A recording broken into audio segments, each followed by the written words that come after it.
पाठ है तमाम रुकावटों को दूर फरमा, इनमें तमाम जहान वालों को शरीक होने का तौफीक अता फरमा। इस मजलिस के जरिया से तमाम जहान वालों को हिदायत और मग़फ़िरत अता फरमा। या इलाही खास करके तमाम जहान वालों को और ख़ास करके हम सबों को गुनाह ख़त्म फरमा दीजिए। खास हम सबों के वालिदैन के गुनाह ख़त्म फरमा दीजिए।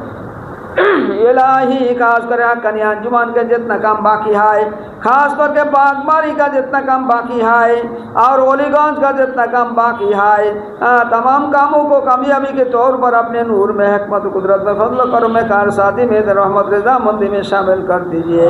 और इनमें जितने रुकावट है तमाम रुकावटों को दूर फरमा दीजिए। खासिल खास बागबारी का हक्कानी मस्जिद पर आपकी खासिल खास रहमत ज़्यादा फरमा और इन मस्जिद के तामीर को जल्दी जल्दी करने का तौफीक अता फरमा। या इलाही खास करके